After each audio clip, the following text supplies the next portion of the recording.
میں کراچی کے سفر سے آیا ہوں، ایک گاڑی میں بیٹھا ہوا کہیں سے گزر رہا تھا تو خالصہ لکھا ہوا، میں نے کہا خالصہ تو سکھوں کا کچھ ہوتا ہے، اور جناب لکھا ہوا تھا عامر، اور سکھ کا نام لکھا ہوا تھا فلاں سنگھ، پھر کوئی ہندو کوئی عیسائی۔ چند روز پہلے میرے پاس ایک صاحب دکان پر آ گئے، نہیں یہیں پہ آئے خانقاہ میں، کہنے لگے کہ جی فلاں چرچ کے اندر عیسائی دعا کراتا ہے، تو کیا میں وہاں چلا جاؤں دعا کے لیے، یا میرے رشتے گھر والے جانا چاہتے ہیں؟ اس طرح کی اس میں کوئی بات نہیں۔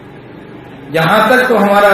یقین کمزور ہو چکا ہے کہ عیسائی، ہندو اور سکھوں سے ہم اپنے کام کروانے کے لیے تیار ہیں، کھلے عام ہو رہا ہے، وہ باہر دکانیں ہیں۔ میں حیران ہو گیا، پھر میں نے کسی کو ذکر کیا اور ان کا جی یہاں ہمارے لاہور میں بھی یہ سلسلہ خوب چل رہا ہے کہ لوگ عیسائیوں کے پاس جاتے ہیں دعائیں کروانے، دم کروانے، تعویذ لینے، پتہ نہیں کیا کیا۔ جب اللہ کا در چھوڑ دیں گے تو پھر یہی سب کچھ کرنا پڑے گا۔ تو اس کو ہم جب سمجھ چکے ہیں تو یہ وعدہ کریں اس کو پہنچانا ہے، آگے جہاں جہاں تک کہہ سکیں کم سے کم اپنے گھر والوں کو تو کہہ ہی دیں یہ وعدہ ہے جی،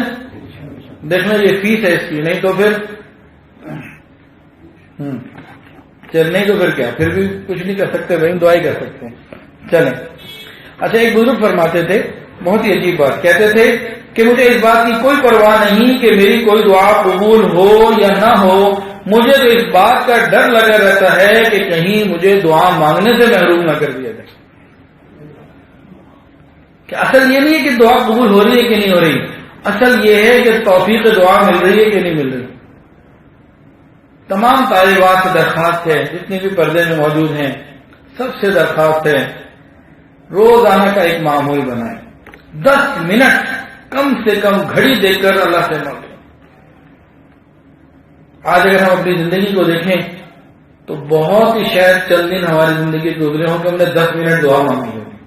ہاں، اپنے تکلیفوں کا رونا اور بیماریوں کا اور مصیبتوں کا رونا یہ تو ہم نے گھنٹوں کیا ہوگا، یعنی اللہ تعالیٰ کے شکوے تو ہم نے جگہ جگہ گھنٹوں کیے ہوں گے، لیکن اس سے مانگنا روز 10 منٹ۔ اگر میں بھی کہوں نا جو سامنے مرد بیٹھے ہیں ہاتھ اٹھائیں کہ پچھلے 24 گھنٹے میں 10 منٹ کس نے مانگا ہے، تو شاید ہی کوئی ہاتھ اٹھے، میں نہیں اٹھوا رہا، اندازہ مجھے پورا ہے۔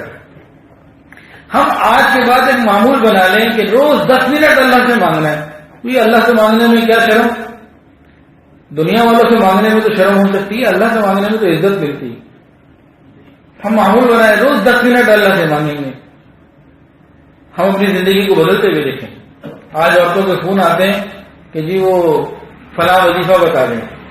مختلف وظیفے، شوہر کو قابو کرنے کا وظیفہ اور اولاد کو فنو مردار بنانے کا وظیفہ، رزق کا وظیفہ، ہر چیز کا انہیں وظیفہ چاہیے، ہر چیز کا وظیفہ فیشن بن گیا۔ تو سب سے اعلیٰ اور اعظم اور بہترین وظیفہ اور وسیلہ روز اللہ سے 10 منٹ رات کو مانگنے، دن میں جب مرضی مانگنے، لیکن اگر رات ہو جائے تو نور نالا نور ہے۔